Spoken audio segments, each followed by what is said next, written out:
I would never do a versus with any rapper, ever.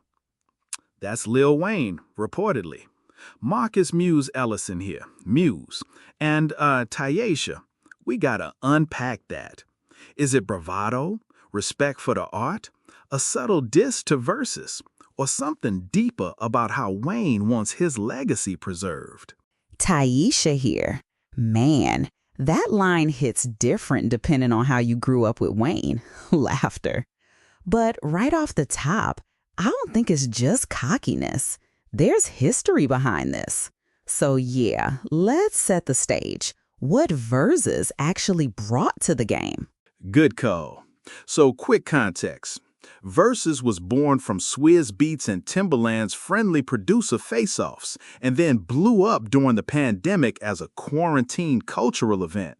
It became this weird hybrid, part battle, part celebration, part stream and spectacle. It turned catalogs into head-to-head arguments in real time. Exactly. And the range of vibes is wild. You had Gucci Mane versus Jeezy, very personal, very historically loaded.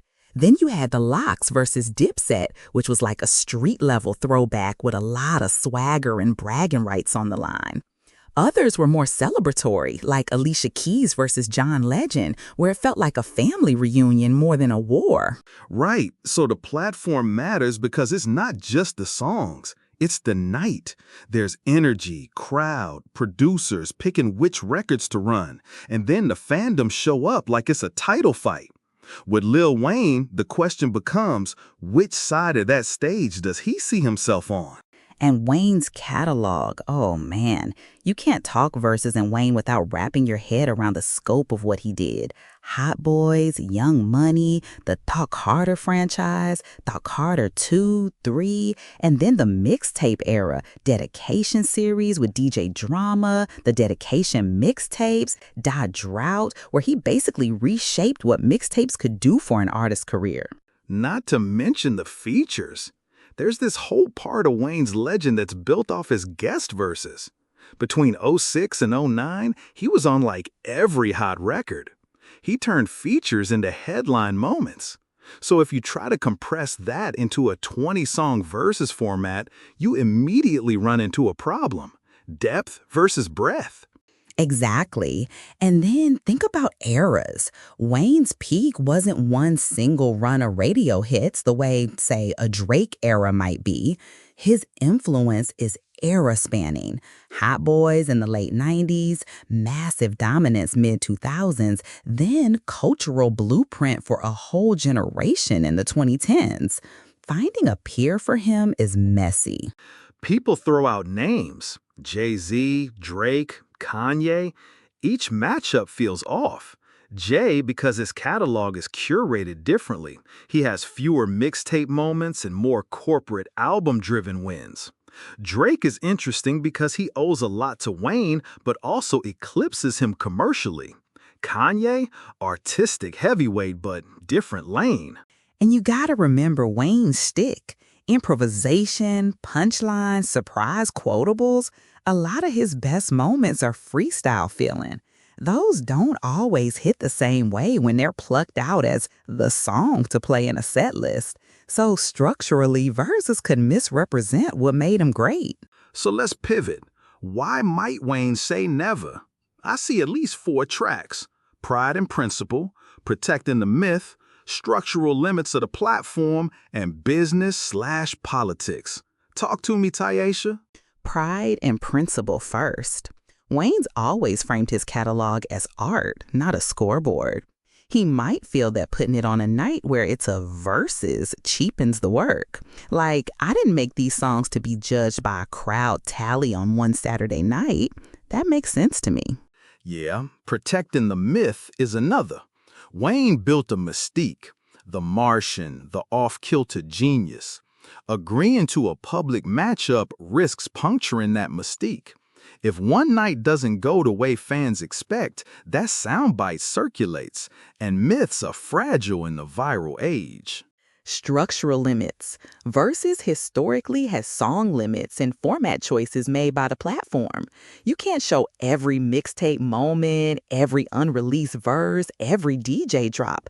Plus, there's sound quality and rights issues.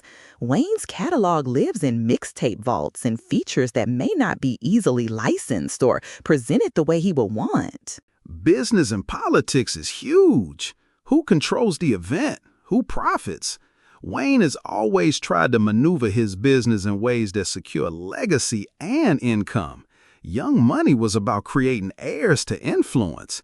Would he want a platform profiting off his history if he don't have leverage on the terms? Right. And there's also the fan angle. Some folks read Wayne's stance as ducking, like he's avoiding the arena.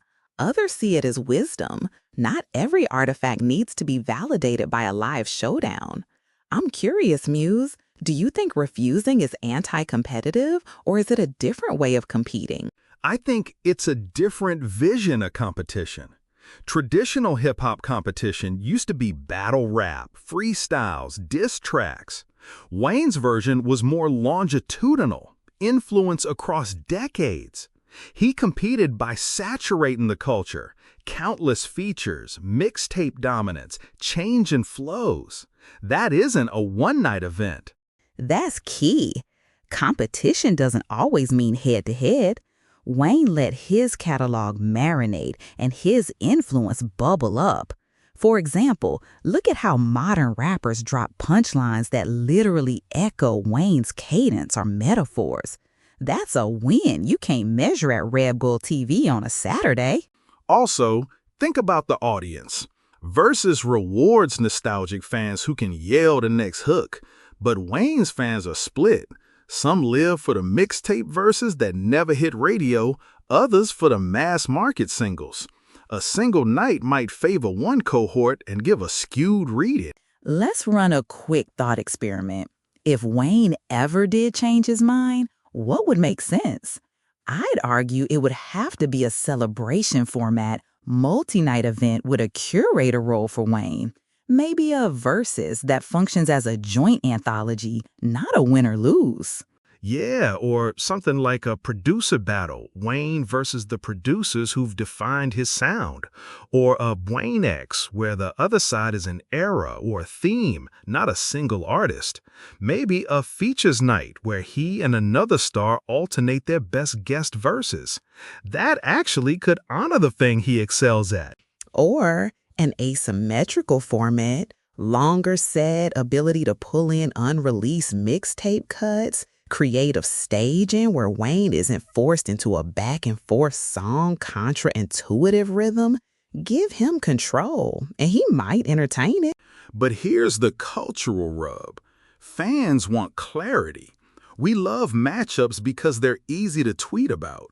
Wayne refusing adds complexity. It forces us to ask, how do we measure greatness? Do we need a one-night tally? I don't think we do. In fact, Wayne's legacy resists that reduction.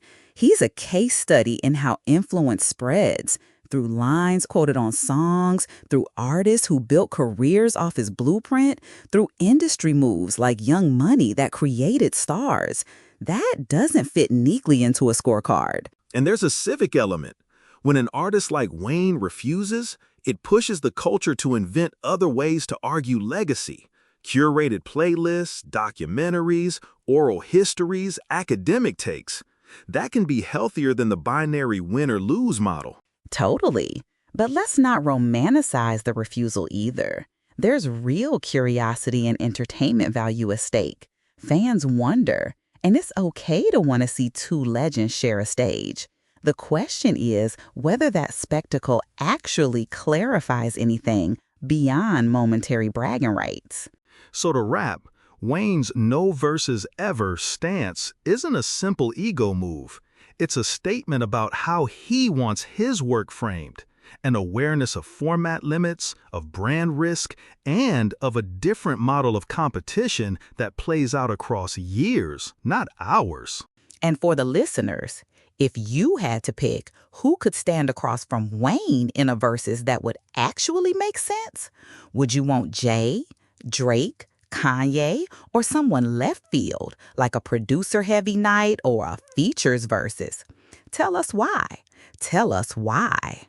Leave us your takes on social, tag us, drop voice notes. We'll read them next week. And who knows, maybe Wayne will change his mind. But either way, his refusal is a reminder. Legends sometimes write their own rules, and sometimes those rules force the rest of us to rethink how we celebrate greatness. I'm Taisha. Thanks for riding with us. One last thing. Whatever side you on, remember, the music still speaks. The lines, the metaphors, the punchlines, those are the trophies that last. Be right.